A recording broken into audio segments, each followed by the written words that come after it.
જૂનાગઢમાં પ્રથમ વખત એક સાથે 7 અંગોનું દાન કરવામાં આવ્યું છે.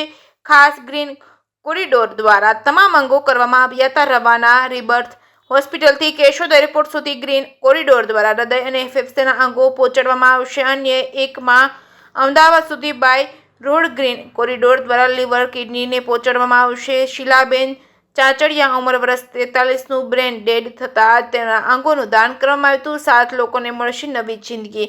હૃદય, ફેફસા, લીવર, બંને આંખ અને બંને કિડની મળી કુલ 7 અંગોના કરાયા હતા દાન. યુએન મહેતા હોસ્પિટલ, આઈકેડી હોસ્પિટલ તેમજ સેમ્સ હોસ્પિટલમાં વિવિધ અંગો પહોંચાડવામાં આવશે. જે કેસની ગુજરાતી સાથે રાજુ પંડ્યા, કેશોદ. હું ડૉક્ટર આકાશ પટોડિયા, ઇન્ટેન્સિવિસ્ટ, જૂનાગઢથી જાંજડા ચોકડી રિબર્થ આઈસી હોસ્પિટલમાંથી બોલું છું.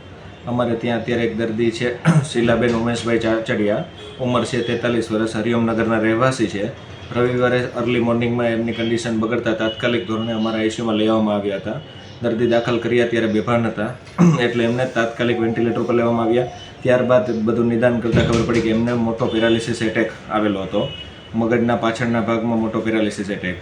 એમને બધી સારવાર કરવા છતાં 24 કલાકના અંતે મગજના ફંક્શન ધીમે ધીમે ઘટતા ગયા અને ગઈકાલે સાંજે 7 વાગે મગજની સાઈડથી રિસ્પોન્સ આવતો 0 થઈ ગયો, કે જેને અમે બ્રેન ડેથ કહીએ છીએ, એટલા માટે બ્રેન સ્ટેમ ડેથ કહીએ છીએ. એટલે એમના પછી ન્યુરોફિઝિશિયન, ન્યુરોસર્જન બધાના ઓપિનિયન લીધા. એના પછી ફાઇનલી ડિસાઇડ થયું કે દર્દી રાતે 1 વાગે કે હવે બ્રેન સ્ટેમ ડેથ થઈ ગયું છે. એના પછી ઓપ્શન હોય છે કે ઓર્ગન ડોનેશન કરી શકાય. હવે જે દર્દી શીલાબેન છે, એમના સગા ભાઈને કિડની ટ્રાન્સપ્લાન્ટ કરવામાં આવેલી છે આથી અમુક વર્ષ પહેલાં. એમના પોતાના મધરે જ કિડની આપેલી હતી, એટલે એમના રિલેટિવને આ બધી વસ્તુનો ખ્યાલ હતો ઓર્ગન ડોનેશનનો. એટલે અમે એમને વાત કરી, એટલે તરત જ એ લોકોએ કીધું કે અમારે ઓર્ગન ડોનેશન કરવા છે. શીલાબેનને આપણે બચાવી ન શકીએ તો કંઈ વાંધો નહીં, બીજા 7 દર્દીઓને આપણે બચાવી શકતા હોય તો અમારે ઓર્ગન ડોનેશન કરવા છે. એના પછી રાતે 1 વાગ્યા પછી અમે સોટો નોટો બંનેને જાણ કરી અને ઓર્ગન ડોનેશનની પ્રોસેસ ચાલુ કરી. અત્યારે 5-10 મિનિટમાં જ એમનું ઓપરેશન ચાલુ થવા જઈ રહ્યું છે. બધી ટીમો છે એ અત્યારે આવી ગઈ છે. શીલાબેનનું હૃદય, બંને ફેફસા, બંને કિડની, લીવર અને બંને આંખ, આટલી વસ્તુનું ડોનેશન કરવા માટે રિલેટિવોએ સંમતિ આપી છે. હૃદય છે એ યુએન મહેતા હોસ્પિટલમાં અહીંથી ટ્રાન્સફર થવાનું છે. કિડની અને લીવર બંને આઈકેડી હોસ્પિટલમાં જવાના છે અને ફેફસા છે એ સેમ્સ હોસ્પિટલમાં જવાના છે. એમને જવા માટે હૃદય અને ફેફસા બંને માટે ગ્રીન કોરિડોર અરેન્જ કરવામાં આવ્યો છે અને ગ્રીન કોરિડોર વાળે જાંજડા ચોકડીથી કેશોદ એરપોર્ટ સુધી. એટલે સૌથી પહેલાં હૃદય નીકળશે, એ ગ્રીન કોરિડોર વાળે કેશોદ એરપોર્ટથી અમદાવાદ જશે યુએન મહેતા હોસ્પિટલમાં.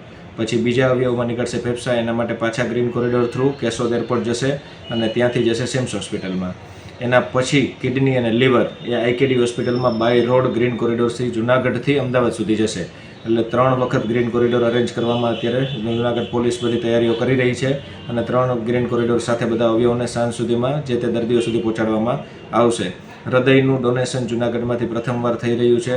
હૃદય અને ફેફસા કે જેમાં 4 કલાક જેટલા ટૂંકા સમયની અંદર સામેવાળા દર્દીમાં આપણે એમને ઇમ્પ્લાન્ટ કરવાનું હોય છે. એટલે એટલા માટે ગ્રીન કોરિડોરની રિક્વાયરમેન્ટ પડે છે. જૂનાગઢ પોલીસના સહકારથી તથા ફેમિલીના સહકારથી આ કાર્ય થવા જઈ રહ્યું છે.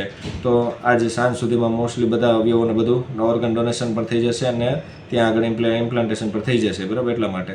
સર, આ ગ્રીન કોરિડોર આપણી હોસ્પિટલમાં કેટલા વાર થાય છે? ગ્રીન કોરિડોર અમારી હોસ્પિટલમાં સતત 3જી વાર થાય છે. લાસ્ટ 2 વર્ષે પણ એક દર્દીના અવયવો દાનમાં આપણે કરાવ્યા હતા ઓર્ગન ડોનેશન, અને આ વખતે 3જી વાર થાય છે ગ્રીન કોરિડોર.